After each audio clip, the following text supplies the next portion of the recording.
Your problem's not that you're poor, it's just you suck at being poor. If you want nice shit, you're just gonna have to take some old shit and make it nice shit. Being completely useless is a luxury of the rich. And you're not rich, you're poor.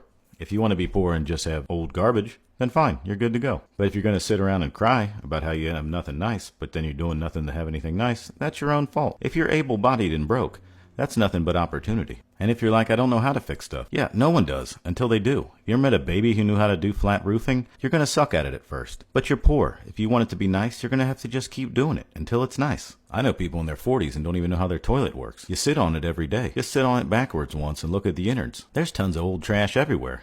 Just take it home.